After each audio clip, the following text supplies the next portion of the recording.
ये आपके सामने टाइमर है।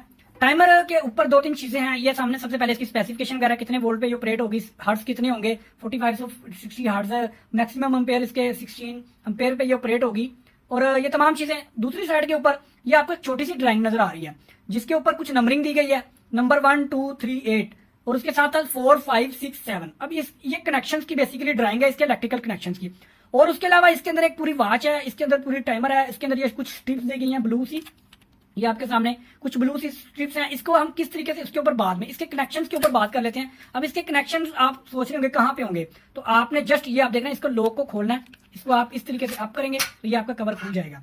अब यही जो नंबर है आपको 1 2 3 8 और 4 5 6 7 ये नंबर आपको यहाँ पे नजर आएंगे। ये मैं आपको दिखा देता हूँ क्लियर करके थोड़ा। नंबर 1, नंबर 2, नंबर 3 और उसके साथ नंबर 8। इसी तरीके से इसके ऊपर नंबर 7। ये जो 4 5 6 है ये आपके स्पेयर है। हमारे जो कनेक्शन होंगे वो इसी जगह पे होंगे, 1 2 3 और 7। अब इसको किस तरीके से, इसको समझने के लिए सबसे पहले मैं आपको वॉच की एक एग्जांपल देता हूँ। इस घड़ी के अंदर जो इसका मैकेनिज्म है उसको चलाने के लिए आप एक सेल का यूज करते हैं। ठीक है, घड़ी को चलाने के लिए आप सेल का यूज करते हैं। तो इसी तरीके से इसके अंदर भी, इसकी जो अंदर टाइमर है, इसके अंदर जो घड़ी है उसको चलाने के लिए हम इसकी सप्लाई देंगे 220 की।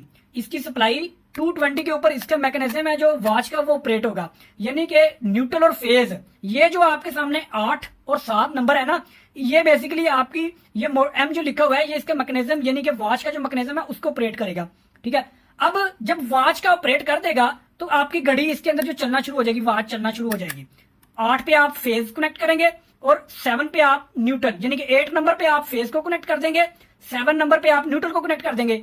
आपकी वॉच का मैकेनिज्म ऑपरेट होना शुरू हो गया। अब इसके बाद जब आप इसकी सेटिंग कर देंगे कि भाई, मिसाल के तौर पे मैं आपको सिंपल सा समझाता हूं कि आपने एक एग्जॉस्ट फैन के जहां पे हमने इसको कनेक्ट किया वो भी एग्जॉस्ट फैन ही है, उसके साथ हमने रिले लगाई मैग्नेटिक, वो एक लेता है कि आप चाहते हैं कि आपका जो एग्जॉस्ट फैन मोटर है वो आपकी सुबह 8 बजे ऑन हो जाए और शाम को वो 5 बजे बंद हो जाए। तो उसके लिए ये जो स्ट्रिप्स है ना, ये ब्लू कलर की, ये अभी सारी ओपन है।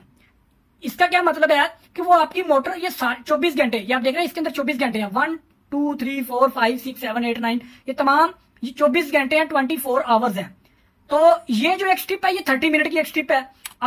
मैंने कहा कि सुबह 8 बजे चाहते हैं कि वो मोटर ऑन हो जाए, ये 9 बजे ऑन हो जाए तो 5 बजे बंद हो जाए। तो आपने क्या करना है, आपने इन स्ट्रिप्स को बंद कर देना है। ये आप देख रहे हैं 9 से लेके हमने 9 बजे से लेके इसको बंद करना शुरू कर देंगे। इसको हम खोल लेते हैं। ये 9 बजे से हमारी मोटर चलना शुरू हो जाएगी। जो हमारे इन साइड के अंदर स्ट्रिप्स होंगी, ये आप देख रहे हैं इसके वाजिया, ये आपका बाहर है और ये आपका इन साइड पे है। तो 17 बजे तक, यानी कि 5 बजे तक हमें वो मोटर बंद चाहिए। तो हम इसकी स्ट्रिप 17 बजे तक, ये आप देख रहे हैं 17 का मतलब 5। तो हम इस मोटर को इस तरीके से इन स्ट्रिप्स को अंदर कर देंगे तो ये हमारी मोटर अब 9 बजे चलेगी और ये यानी कि अब सुबह ये 9 बजे चल जाएगी। तो इसको हम 5 बजे ये बंद हो जाएगी। अगर हम चाहते हैं कि ये रात को 10 बजे भी चल जाए आधे घंटे के लिए, तो आप इस 22 वाली स्ट्रिप को अंदर कर देंगे तो ये आपकी मोटर 10:30 बजे ऑन होगी और 10:30 बजे ऑफ हो जाएगी। इस तरीके से आप इसकी टाइमिंग कर सकते हैं सेटिंग। अब इससे पहले अगर आप एक घड़ी लेते हैं, आप ये घड़ी लेते हैं तो आप इस घड़ी को क्या करते हैं, आप पहले उसकी टाइम की सेटिंग करते हैं अपने टाइम के मुताबिक। जो आप जहां पे इसको लगा रहे हैं, आपके अगर टाइमर को यही पता नहीं होगा कि अभी क्या टाइम हुआ है तो ये कैसे ऑपरेट होगा। तो इस मकसद के लिए आपको इसकी सेटिंग करना पड़ेगी जो आपका अभी टाइम चल रहा है। अभी मैं मिसाल के तौर पे जो हमारा टाइम चल रहा है 8:50, मैंने 10 मिनट के बाद इसकी सेटिंग की है 9 बजे, तो 8:50 हुए हैं। इसकी सेटिंग के लिए आपने इसकी प्रोब्स को घुमाना है। इसकी प्रोब्स को घुमाते जाएंगे, मैं आपको दिखा देता हूं। तो ये आप देख रहे हैं अभी आपको एक प्रोब नजर आ रही है, ये आप देख रहे हैं अभी 8 बजे हैं। ठीक है, हमने इस एरो को हमने 8 बजे कर दिया। ये आप देख रहे हैं ये 8 पे आ गई। ये हम टाइम की सेटिंग कर रहे हैं, इसको वो टाइम दे रहे हैं जो हमारा हो चुका है। अब 8:50 हुए हैं।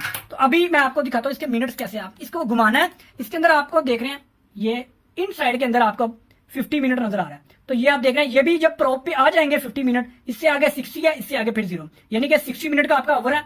तो ये इसके इन साइड के अंदर जो शो कर रहा है, ये जो रीडिंग शो कर रही है इसके अंदर, ये बेसिकली मिनट्स हैं। तो हमने इसको क्या किया, 8:50 के ऊपर हमने इसकी सेटिंग कर दी। तो ये अब ठीक 10 मिनट के बाद ये हमारी 9 बजे मोटर ऑन हो जाएगी। अगर हम इसको यहाँ पे फेस कनेक्ट किया होगा। अब ये तो हो गया अब हमारे टाइमर की सेटिंग और हमारे इस मोटर के कनेक्शन। अब हम चाहते हैं कि जब ये टाइम पूरा हो तो हमारी मोटर ऑन हो जाए। हमसे 220 की सप्लाई को जंपर डाल के नंबर 2 पे लेके जाएंगे तो ये हमारा कॉमन पॉइंट है। ये जो है ये हमारा नॉर्मल ओपन पॉइंट है और ये नॉर्मल क्लोज। तो जब भी आप देख रहे हैं, ये आप देख रहे हैं ये नंबर 8 और नंबर 7, तो ये नंबर 1 और 2 3, इसमें हमने बताया था नंबर 2 जो है ये बेसिकली कॉमन है और ये नॉर्मल ओपन है और ये नॉर्मल क्लोज है। तो जैसे ही हमने ये नंबर 8 से जंपर डाला नंबर 2 को, तो यहाँ पे भी 220 की सप्लाई है, यहाँ पे भी 220 की सप्लाई नंबर 2 पे भी आ गई। तो जैसे ही आपके टाइमर ने, यानी कि इंटरनली टाइमर की जो प्रोग्रामिंग है उसने अब ऑन की, क्योंकि टाइम हो चुका है, तो उसने कमांड देनी है आपके नंबर 2 पे।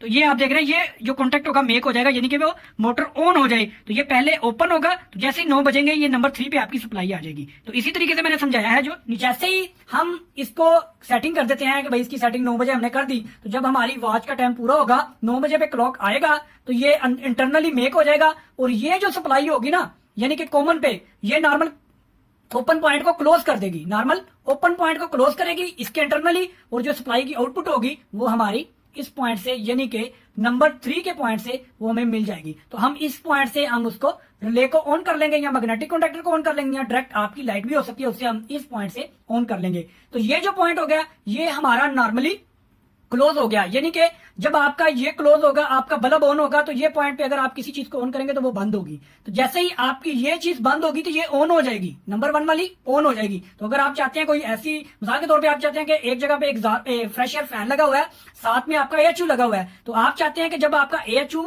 चले तो आपका फ्रेश एयर फैन बंद हो जाए, और फिर जब आपका AHU बंद हो तो आपका फ्रेश एयर फैन ऑन हो जाए। तो इस तरीके से आप इनको भी इस्तेमाल कर सकते हैं। आप उसके अलावा अगर आप इसको मैनुअल भी करना चाहते हैं कि आपने इसको इस तरीके से, आपने अगर ऑटो का करना है तो आप इसके ऊपर देखेंगे यहाँ पे एक ऑटो का ऑप्शन आपको नजर आएगा, ऑटो पर। तो ये आप देख रहे हैं, अगर आप इसको इस साइड पे कर देंगे तो ये मैनुअली हो जाएगा। ठीक है, हमने इसको ऑटो पे रखना है क्योंकि हमने इसको ऑटो पे ऑन करना है, तो ये ऑटो पैटर्न है। तो जब आप दोस्तों अगर आपको वीडियो अच्छी लगी तो हमारे चैनल को सब्सक्राइब कर लें और बेल आइकॉन के बटन को लाजमी प्रेस करें ताकि ऐसी जो भी वीडियो अपलोड करें वो आपको नोटिफिकेशन में मिल जाए।